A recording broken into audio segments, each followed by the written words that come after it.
Today we are going to learn about measuring angles. So we need to remember what an angle is. An angle is formed by two rays. Those are the sides of your angle. So anytime I ask you for sides of an angle, I'm talking about the rays that are making it up. So remember that those two rays are going to have a common endpoint, and that common endpoint is called your vertex. And we can name angles several different ways. The first one is by the vertex. So I'm going to draw an angle up here.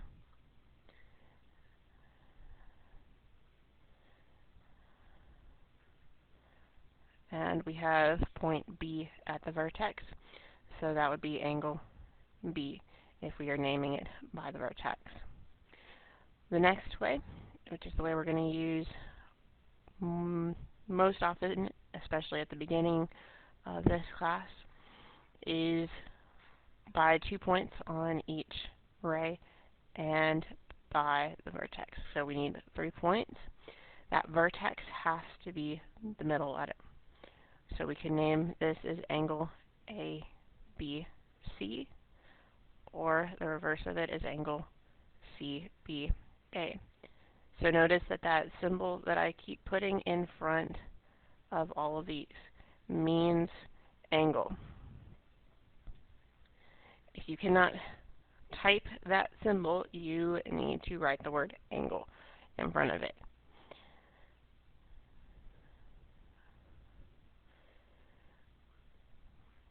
And the last way that we can name an angle, and it's going to be one of the least common ways you'll see in this class, is by a number that is inside that angle and doesn't have a degree sign by it. If it has a degree sign by it, that means that it is the measurement of that angle, not the name for that angle. So I put a 3 right inside it. It doesn't have a degree sign, so this is angle 3.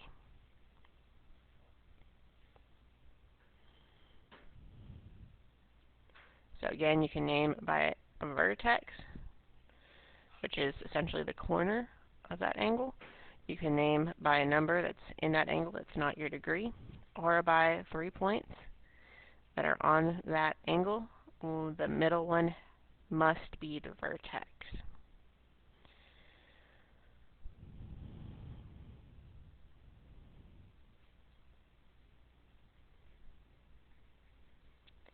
So everything that is between the two sides of an angle is in the interior of that angle. Everything that is outside of those two rays is in the exterior for that angle.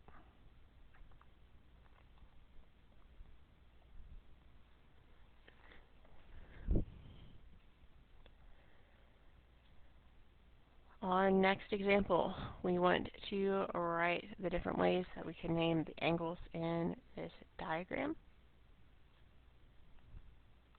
So what is one of the angles that we could name?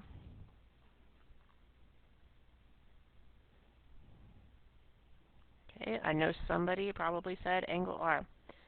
Now, notice how many angles are in the picture that I drew up here. One angle. Notice how many angles are making this larger angle. There are 2 smaller angles and the larger angle. So because there is more than one angle here, we cannot name any of these as angle R because I don't know which angle you are actually talking about. So you can only use the vertex when there is one angle being made by that vertex. So what's another way you could write an angle here? Angle 1 and angle 2. What's another way?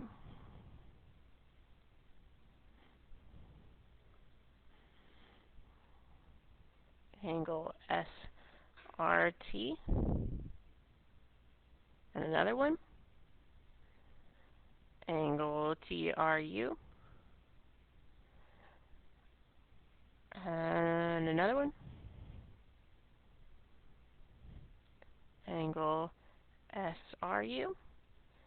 Now I know somebody is wondering why I skip spaces. We can write it going one direction. Remember, we can write it going the other direction as well. So for angle SRT, you could also say angle TRS. And how would we name this angle? Angle URT. And the last one? Yep, angle URS.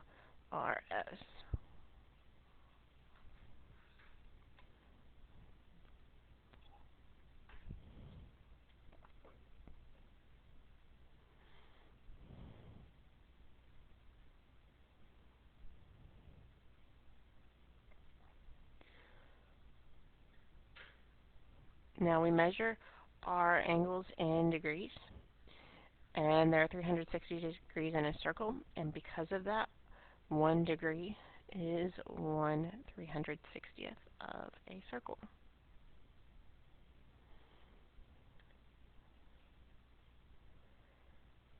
And then we're going to look at the different types of angles that we have.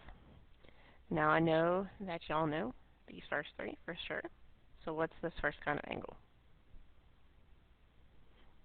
Yes, it's an acute angle. And what does it have to measure less than? 90 degrees. And remember that it also has to be more than 0 degrees. So it has to be somewhere between 0 and 90 degrees in order to be acute.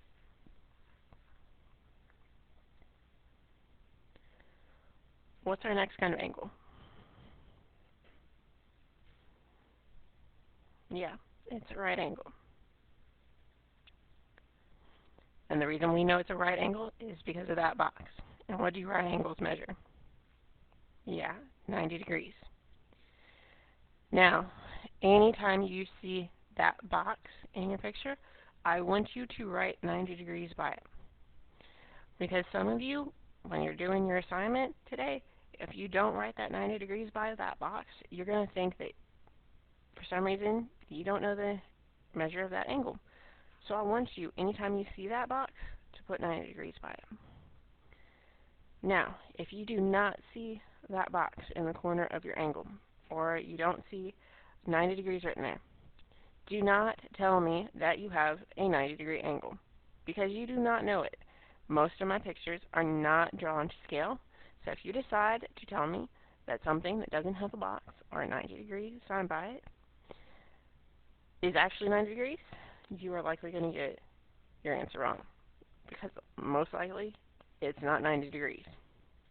So only tell me that it's 90 degrees if there's a box or it says 90 degrees. What is our next kind of angle? Yep, it's an obtuse angle. And what do obtuse angles have to measure between? Yeah, they have to be greater than 90 degrees and less than 180 degrees. So they have to be between 90 and 180 degrees. So the only angle that equals 90 degrees is a right angle. Do not tell me that either of these other two equal 90 degrees. They don't. Only one that equals 90 degrees is a right angle. And who knows what our last type of angle is?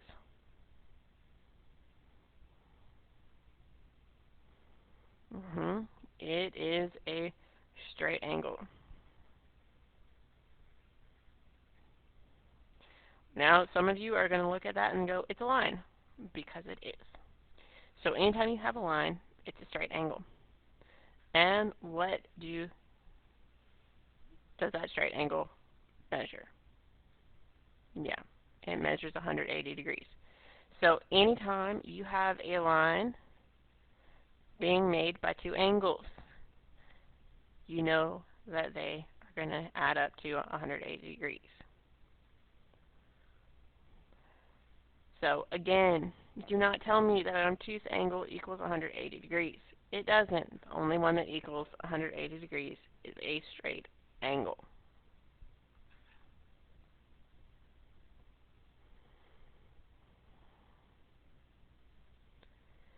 Next up, we want to classify each angle as acute, right, or obtuse. Then use the protractor to find the measure of each angle. So realistically, these directions should be switched. You need to find your angle measure first, and then tell me if it is acute, right, or obtuse. So when you are using a protractor to find an angle measure,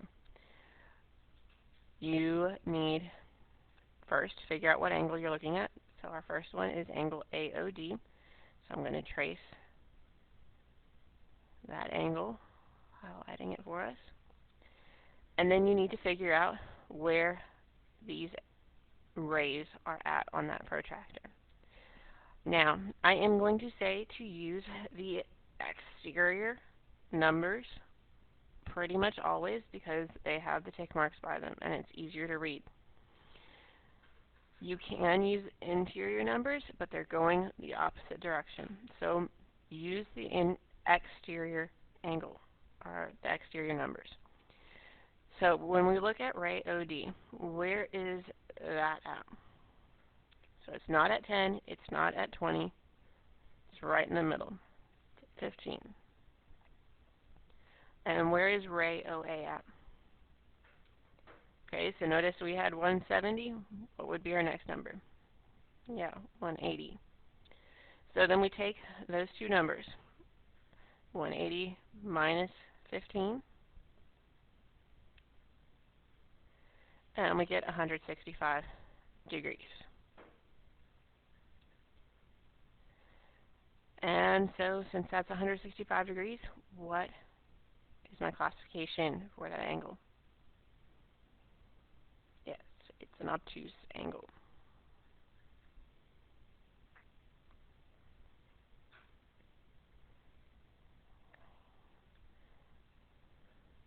Now we are going to look at our next angle, which is angle COD. So again, we already have our number for ray OD. So we need to look at ray OC. So where is that ray at? And remember that we're using these numbers on the outside. So it's between 100 and 110. And it's actually in the middle. So it's 105 degrees. And again, what are we going to do with those two numbers? Yes, we're going to subtract them.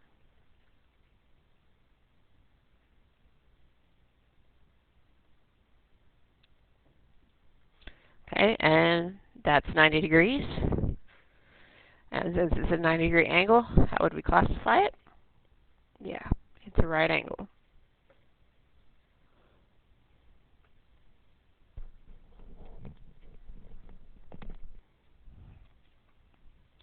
Now we are going to look at angle BOA.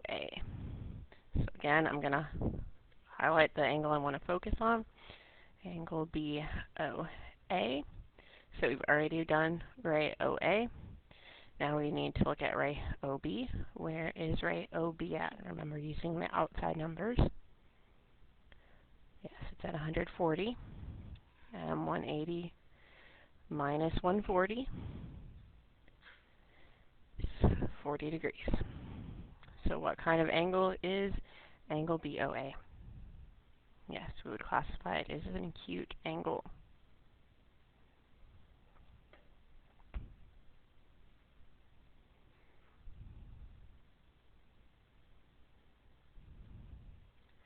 Next up, we're going to look at the angle addition postulate. So in our last lesson, we talked about the segment addition postulate.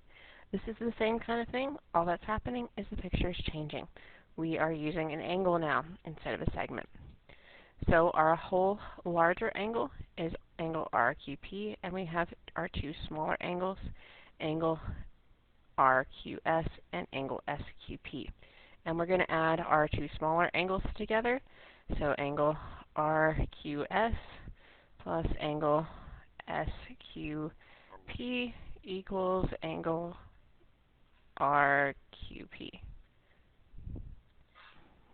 So remember again, part plus part equals whole, meaning our two smaller angles are our two parts, and we add those two together, and that equals the whole larger angle.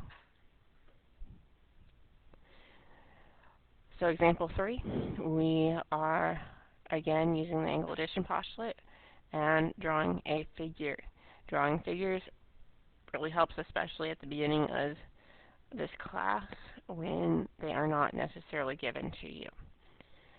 Our first one, point D is in the interior of angle ABC. The measure of angle ABD equals 37 degrees, and the measure of angle ABC equals 84 degrees.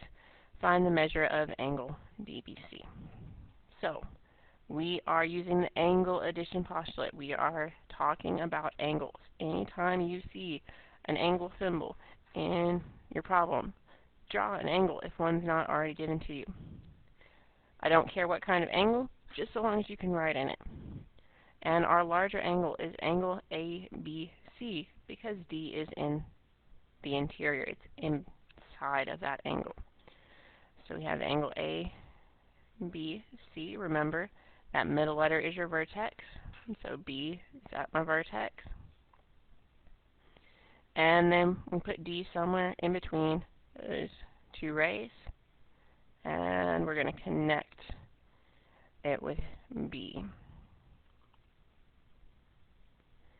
And then we know that angle ABD, this angle here, angle ABD, is 37 degrees. So we're going to put that in there.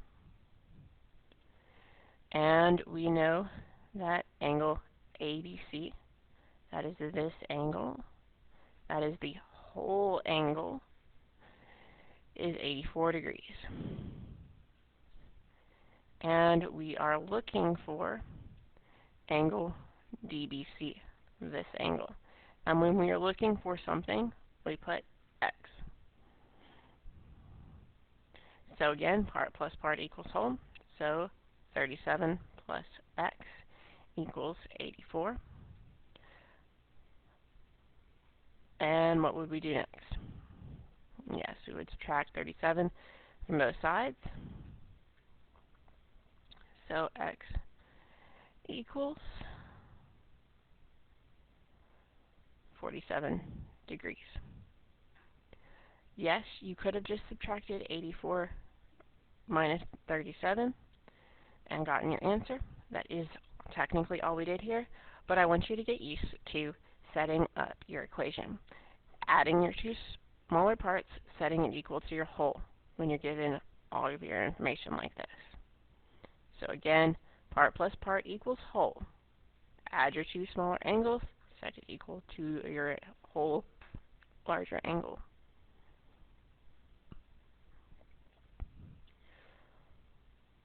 Then we are talking about congruent angles. Remember what we talked about in the last lesson? Congruent angles are the same size and shape. We already know that they're the same shape because they are angles.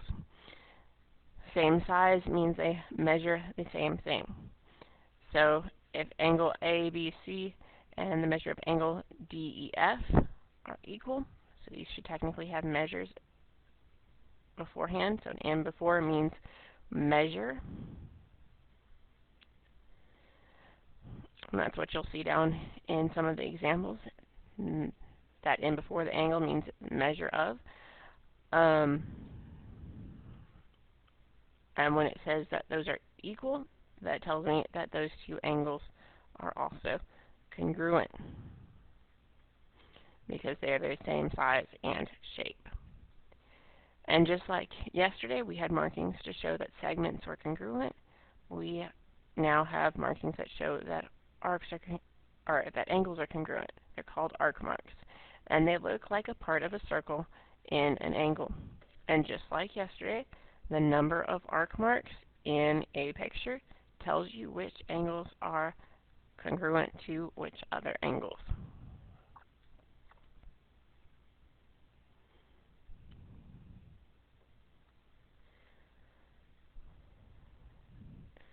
Then we have an angle bisector, and it's a ray that divides your angle into two congruent angles. So remember, congruent, same size and shape, means that the two smaller angles are equal.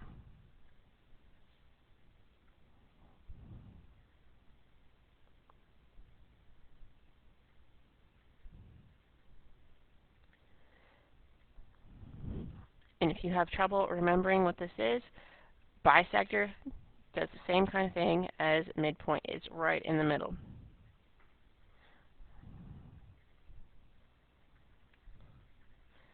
So the two angles are equal. So anytime you see bisector, think the same thing as you do for midpoint. Both parts are equal.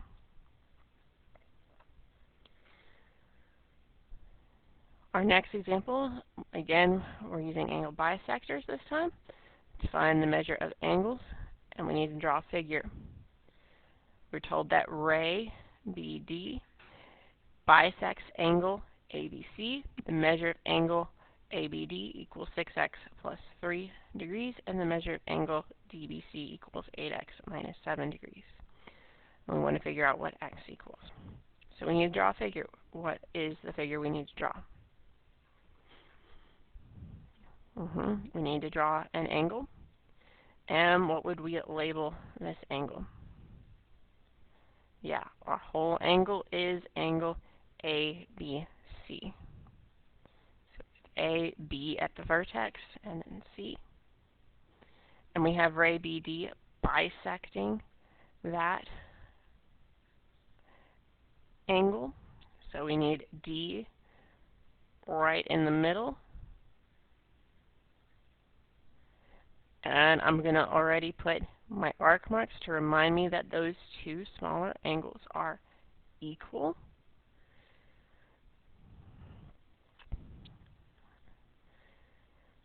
And then we know that angle ABD, so this angle here, angle ABD, is 6x plus 3. And we know that angle DBC, that is this angle, is 8x minus 7.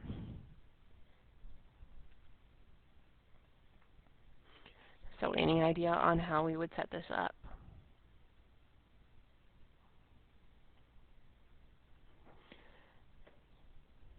Correct, we would set this equal to each other because these two smaller angles are congruent, because that ray is bisecting our larger angle. So 6x plus 3 equals 8x minus 7. And what are we going to do next? Yeah, we're going to subtract 6x from both sides. So we have 3 equaling 2x minus 7. What goes next? Yes, we're going to add 7 to both sides. So 10 equals 2x.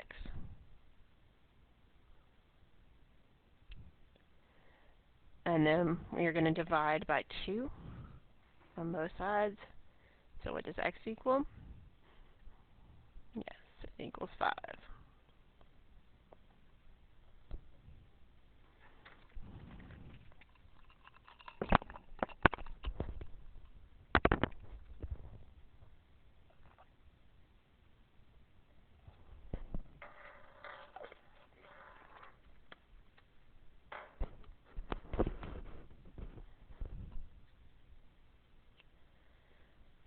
And our next one, point L is in the interior of angle JKM. We want to find each of the following. Draw a figure. So measure of angle JKM equals 10x minus 7 degrees. The measure of angle JKL equals 5x degrees. And the measure of angle MKL equals 4x plus 6 degrees. And we want to solve for x. So what kind of figure do we need to draw? Yep, we need to draw an angle. And what should we label this angle? JKM. And what else do we need? Another ray and point L on it. And notice I did not say in the middle because we do not have the word bisects. Then we're told that angle JKM, which is our whole larger angle, is 10x minus 7. And then angle JKL, which is this angle, is 5x. And angle MKL is 4x plus 6. So how would we set this one up?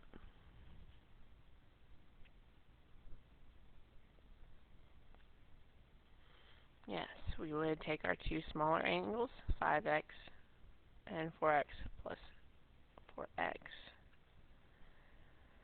plus 6, and add them together and set them equal to 10x minus 7. So we have 5x plus 4x plus 6 equals 10x minus 7. What would we do now? Yes, we would combine our like terms. So we have 9x plus 6 equals 10x minus 7. And then, yes, we'd subtract our 9x from both sides. So we have 6 equals x minus 7. And then we would add 7 to both sides. And x equals 13. Okay, and just like yesterday, if you end up with an answer that is negative, go back and check your work. Your answers today should all be positive.